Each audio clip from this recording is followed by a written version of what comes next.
अस्सलामुअलैकुम। आज आपका दोस्त दोबारा हाजिर है। अभी तक हमारी जो वीकली सीरीज चल रही है इसमें हम US, UK, Canada and Norway cover कर चुके हैं और आज हम एक और English speaking country Australia cover करने जा रहे हैं। और आज मुझे ज्वाइन करेंगे मेरे दोस्त मोहम्मद फरहान, जो कि ऑस्ट्रेलियन यानी पाकिस्तानी नेशनलिटी के साथ साथ ऑस्ट्रेलियन नेशनलिटी भी रखते हैं। तो आज वो अपना एक्सपीरियंस शेयर करने वाले हैं हमारे साथ में मैं ये बताना चलूँ कि हमें इस सेशन के लिए स्पॉन्सर किया है ग्रीन हाउस कैफे, जो कि मेरे दोस्त शहरियार का है। और वहाँ पे आपको मिल रहा है 25% डिस्काउंट। आपने GH25 कोड यूज करना है, वहाँ जब भी विजिट करें GH25 कोड यूज करें और ये डिस्काउंट हासिल करें।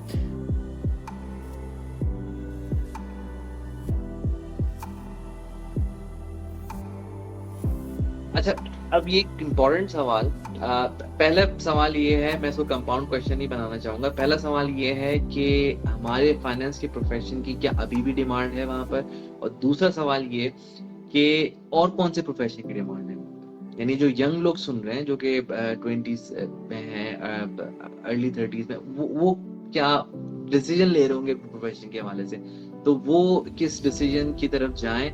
और जो फाइनेंस वाले हैं जो आ चुके हैं, फंस चुके हैं, वो पीछे कुछ नहीं कर सकता, वो क्या वो ऑस्ट्रेलिया को देखें एज एन ऑप्शन?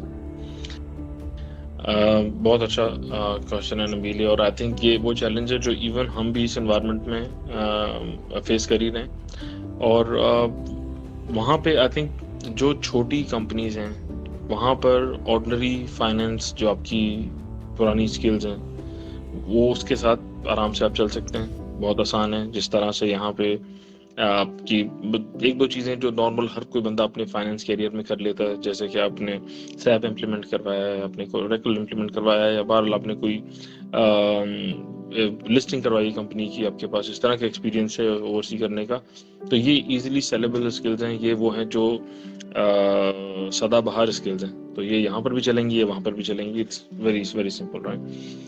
दूसरी चीज़ जो थोड़ा सा जहाँ पे, लेकिन ये याद रखना पड़ेगा कि ऑस्ट्रेलिया की एनवायरनमेंट में खाली पर्सपेक्टिव देने के लिए मैं बात करूँगा कि पाकिस्तान के अंदर आई थिंक अभी भी चार्टर्ड अकाउंटेंट्स, हमारी 20 करोड़ की आबादी है, टोटल चार्टर्ड अकाउंटेंट शायद हमारे 11-12 हज़ार के करीब क्वालिफाइड हैं टोटल, और उसमें से भी आई थिंक लोकली जो काम कर रहे होंगे अभी, जो हयात हैं, काम कर रहे हैं पाकिस्तान के अंदर, हाँ उसमें से, हाँ बिल्कुल ऐसा है कि ये अभी तक बने हैं, उसमें से कितने मानसिक संतुलन उनका है और कितने वो हयात है वो नहीं पता। हाँ एग्जैक्टली। और जो लोकल पाकिस्तान में बैठे हुए हों, अभी पाकिस्तान को सर्व कर रहे हैं, तो वो मेरे ख्याल से 5,000-6,000 से ऊपर का नंबर नहीं होगा मेरे ख्याल से। तो ऑस्ट्रेलिया में इस वक्त जो चार्टर्ड अकाउंटेंट्स जो प्रेजेंट हैं, जो काम कर रहे हैं वहाँ पे, वो नंबर लगभग 2,80,000 का नंबर है, which is very very very high given the size of population. यानी आप कराची की आबादी के अंदर अगर 2.5 लाख बंदा चार्टर्ड अकाउंटेंट हो, आप सोचें क्या सी इन्वायरमेंट होगी वहाँ पे। तो यही मसला है कि वहाँ की इकोनॉमी एक्टिविटी भी तो हो ना, पर उसमें अनफॉर्चुनेट बिजनेस एक्टिविटी भी नहीं है ना, बिजनेस एक्टिविटी भी होगी ना जहाँ वो खप रहे होंगे इतने लोग। हाँ एग्जैक्टली। लेकिन वही बोल रहा हूँ कि यहाँ पे जनरल स्किल लेवल बहुत हाई होता है। जिस तरह पाकिस्तान में लोगों को बहुत अच्छी ग्रोथ भी मिल रही है इस वजह से, क्योंकि आपके पास ऊपर की लेयर पे उतनी कॉम्पिटेंस नहीं है, वहां पर यही चीज आपके लिए एक सीलिंग बन जाती है, क्योंकि वहां पर हर दूसरा बंदा तो चार्टर्ड अकाउंटेंट है, तो आप किससे मुकाबला कर रहे हैं, आप क्या कर रहे हैं। तो फिर वहां पर लोग बहुत सारी दूसरी चीजों के अंदर क्या कहते हैं, पार्टिसिपेट करते हैं ताकि अपने लिए जगह बना सकें। तो खैर इन टर्म्स ऑफ स्किल वापस आती है डिस्कशन, तो आज से 3-4-6 साल पहले शायद डाटा एनालिटिक्स का दौर था कि हर एक को जो है ना वो DA की तरफ पुश कर रहे थे। अब जो है एनवायरनमेंट थोड़ी और आगे बढ़ गई है। अब एनवायरनमेंट जो है वो है कोडिंग की, किसी को R आती है, किसी को कुछ आता है। तो ये एक ऐसी चीज़ है कि लोग बड़ा क्या कहते हैं इसको वैल्यू करते हैं और समझते हैं। तो आई थिंक टेक्निकल साइड जो है ना ये बड़ी मैटर करती है। प्लस इसके बाद डिजिटल मार्केटिंग वगैरह, digital anything to do with digital is highly encourage. वो शायद का कमेंट पढ़ रहा था यार मैं। तो स्टिल सपोर्ट जो है वो बोल दिया शायद, ये बोल रहा है कि हेज है इसकी पोजीशन। यार बोलने को है, असल बात यह है कि मेरे बच्चे मुझे बोलते हैं, मेरी बच्चियां बोलती हैं कि बाबा आपका कंट्री जो है ना वो हार रहा है, हमारा जीत रहा है। तो उससे समझ में आ जाता है कि मैं कुछ भी कर लूं, मैं तो पाकिस्तानी बकेट में ही रहूंगा हमेशा। हाँ क्योंकि अपने बच्चे ही नहीं एक्सेप्ट कर रहे घर हमें में ही रेसिज्म पासपोर्ट होने के बाद भी, तो कोई और क्या एक्सेप्ट करेगा। तो आसान, पाकिस्तान जिंदाबाद भी, पाकिस्तान को सपोर्ट करेंगे। तो खैर बहरहाल, तो ये आई थिंक इमर्जिंग चीज़ों के अंदर मैंने यही देखा है। और हमारे साथ जो जितने भी चार्टर्ड अकाउंटेंट्स फ्रेश क्वालिफाई हो रहे हैं वहाँ पे, जिनकी कुछ थोड़ा बहुत मेंटोरिंग का भी काम किया मैंने, तो उसमें मुझे यही एहसास हुआ कि लोग मल्टीट्यूड ऑफ स्किल्स लेकर आ रहे हैं। कोई भी कन्वेंशनल स्किल्स के ऊपर खाली रिलाई नहीं कर रहा। तो वो और हाँ, I would certainly think कि जो है ना, ये क्या है, the digital side is probably the best thing these days. तो if you're good from a technical perspective in these things, तो अच्छा है, आप कुछ छोटी मोटी सर्टिफिकेशन ले लें। प्रोजेक्ट मैनेजमेंट दूसरी चीज़ है, जिन लोगों के पास प्रोजेक्ट मैनेजमेंट स्किल है, क्योंकि ये ऐसी चीज़ है कि अगर रिडंडेंसीज, ऑस्ट्रेलिया में बोलते हैं कि हर इंसान की एवरेज पे लाइफ में, प्रोफेशनल लाइफ में 3 रिडंडेंसीज होती हैं कि आपको रिडंडेंट कर दिया जाएगा। जैसे यहाँ पर शायद रिडंडेंसी बड़ा एक अजीब सा कॉन्सेप्ट है, लोग समझते हैं कि यार ये निकाल देंगे तो पता नहीं क्या हो जाएगा। तो वहाँ पर ऑर्गेनाइजेशन हर वक्त ट्रांसफॉर्मेशन फेज में रहती हैं। ये 4 साल की ट्रांसफॉर्मेशन साइकिल है, 5 साल की ट्रांसफॉर्मेशन साइकिल है, और उसमें बहुत आराम से जब भी उनका दिल चाहता है तो रोल्स रीस्ट्रक्चर होते हैं, एंड उस रीस्ट्रक्चरिंग के अंदर रिडंडेंसीज होती हैं। तो फिर आप क्या करें उस टाइम के अंदर? कुछ लोगों का फॉल बैक जो होता है वो होता है अनस्किल्ड जॉब्स, जैसे उबर चलाना, टैक्सी चलाना, सिक्योरिटी का काम करना। तो लोग ये लाइसेंसेस लेके रेडी रखते हैं। इनफैक्ट जो नए लोग वहाँ पे इमिग्रेशन करके जाते हैं वो भी यही काम करते हैं कि सबसे पहले उबर में रजिस्टर कराया, दूसरा सिक्योरिटी का लाइसेंस लिया कि ये अगर जॉब नहीं होती है, कुछ ऊपर नीचे होता है, आपकी मर्जी की जॉब नहीं मिल रही, तो फिर आप ये कर लें। और बहरहाल तो आई थिंक ये आपके ऊपर, ऑब्वियसली आपकी पर्सनल प्रेफरेंस के ऊपर है कि आपको किस चीज़ में मज़ा आता है, तो आप कोई दूसरी स्किल उस तरह की लेके रखें, क्योंकि यू नेवर नो कि आपको कब ज़रूरत पड़ जाए। दूसरा है कि उस तरह की मार्केट में सेगमेंटेशन ज़्यादा है, तो ये सबसे बड़ा प्रॉब्लम ये आता है, आपके पास लोकल एक्सपीरियंस है नहीं है तो हायर नहीं कर सकते। दूसरा, आपके पास इस सेक्टर का एक्सपीरियंस है, आपने किस लेवल पे काम किया हुआ है, आपने किस किस फंक्शन में काम किया हुआ है। अगर फाइनेंस में काम किया है तो उसका कंप्लायंस वाला एंटरटेन नहीं करेगा। तो बड़ा ज़रूरी है कि ऑर्गेनाइजेशन टू ऑर्गेनाइजेशन मूव करना and function to function move करना। ऑल्दो आपकी ग्रोथ थोड़ी स्लो ज़रूर होगी, but it's a sustainable growth. आपको वहाँ पे जैसे बोलते हैं कि रिडंडेंसीज तो आनी ही है कभी भी, और अगर आप हाई रिस्क रोल में जाते हैं तो इवेंचुअली वो होना ही है आपके लिए, इट्स इनएविटेबल। तो आप रेडी रहना पड़ता है उन चीज़ों के लिए। इनफैक्ट मैं एक और चीज़ की, नबील थोड़ा सा टॉपिक से क्या कहते हैं हट के बात है, लेकिन ये ऐसी चीज़ है कि मैंने यहाँ पर लोगों के अंदर ये अंडरस्टैंडिंग गैप ये वाला देखा है। तो मैं ज़रूर लोगों की ना क्या कहना चाहिए, जहन साजी बोलते हैं, उस हिसाब से वो ज़रूर करना चाहूँगा कि जिस तरह मेरा रोल था वहाँ पे मैंने ये देखा कि लोग बहुत सारे प्रमोशन लेने को तैयार नहीं है। यानी हमारी टीम में सीनियर मैनेजर के लेवल के ऊपर कुछ रोल खाली हुए, और जो मैनेजर और ब्यूरो मैनेजर रोल थे उनके लिए हमने इनकरेज किया लोगों को कि लोग आएँ वाला रोल लें, और लोग ये लेने को तैयार नहीं थे लोग कि नहीं यार वो तो जो है वो हाई रिस्क रोल हो जाएगा, मेरे साथ बच्चों की ऑब्लिगेशंस हैं, मेरा इस टाइम के ऊपर प्रेफरेंस है कि मुझे जो है ना जो भी उनकी अपनी प्रायोरिटीज है उनको बैलेंस करना है, या मैं 4 दिन काम करना चाहती हूँ या चाहता हूँ, या मैं 3 दिन काम करना चाहता हूँ। तो लोग अगले लेवल के ऊपर जाना ही नहीं चाहते।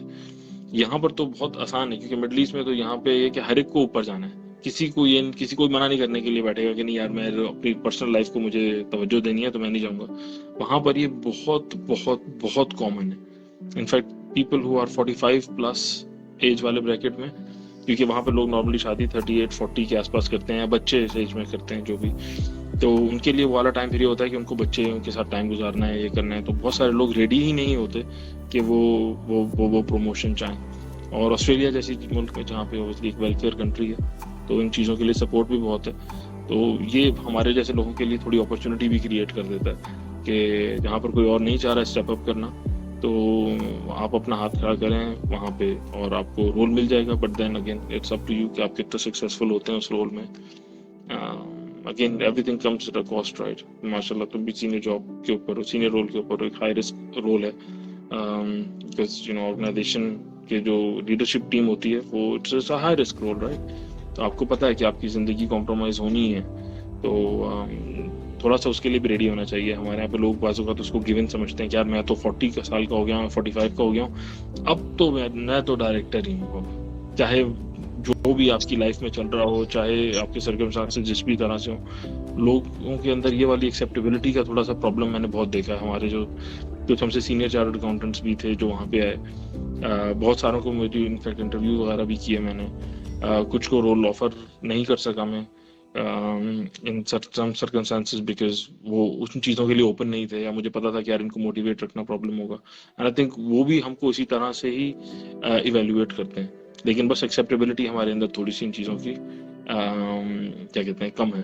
तो ये एक ज़रूर बात है जो मैं कवर करना चाहूँगा। While we talk about upskilling ourselves, and in fact upskill नहीं बोलना चाहिए, शायद मल्टी स्किल से लोड करना अपने आप को, शायद कुछ ऐसी टर्म होनी चाहिए।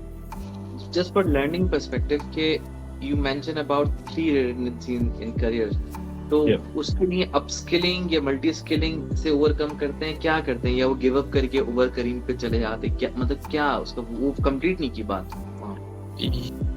हाँ नहीं, मैं वही बताता था, हर एक का एक अपना फॉल बैक होता है। कुछ लोगों के लिए, जिस तरह कुछ लोग हैं जिनको मैंने देखा है जिनका यानी उबर करीम भी नहीं, जिनका क्या कहते हैं, किसी को लकड़ी का काम जैसे पसंद है, तो मैंने लोगों को ये भी देखा है कि लोग चीजें बना बना के बेच रहे हैं अपने टाइम में। वो लोग हैं जिनके ऊपर ऑब्वियसली मॉर्गेज की तलवार नहीं लटक रही, वो मॉर्गेज से फ्री हैं, सेकंड जनरेशन माइग्रेंट के बच्चे हैं, या फिर क्या कहना चाहिए, जो फिर वहीं पर ही आबाद हैं उनके पेरेंट्स, तो उनके लिए ये चीज़ें बहुत आसान है।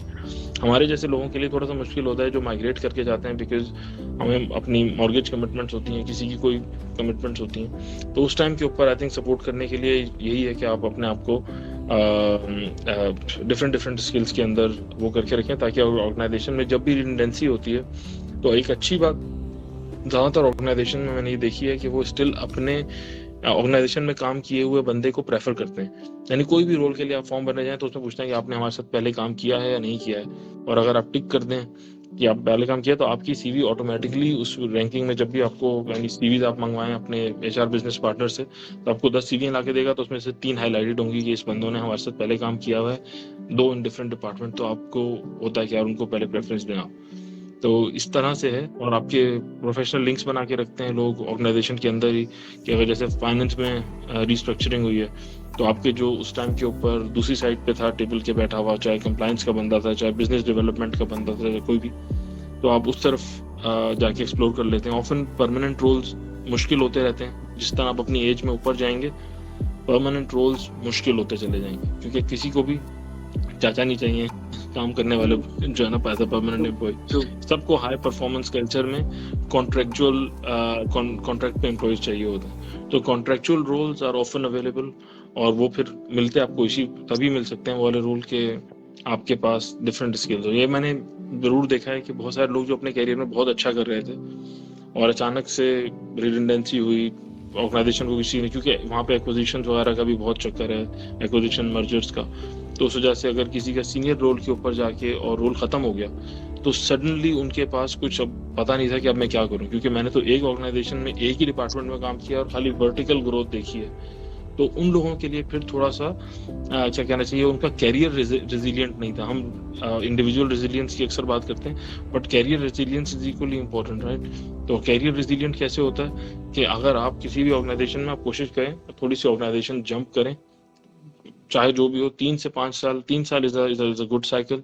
और अगर विद इन ऑर्गेनाइजेशन ही रहना चाह रहे हैं, तो विद इन ऑर्गेनाइजेशन इज आप डिफरेंट डिपार्टमेंट्स में स्विच करें, ताकि आपको अपने आप को थोड़ा सा कैरियर प्रूफिंग हो जाएगी आपकी, कि आप स्टिल हमारा ऐसी कोई चीज़ अगर फेस करते हैं तो आप रेडी हैं उस सिचुएशन के लिए। बट अगेन वही मैं बोल रहा था कि लोग कंफर्टेबल हो जाते हैं अपनी स्किन में, फिर बड़ा मुश्किल होता है जो है ना इस तरह की चीज़ एक्सप्लोर करना।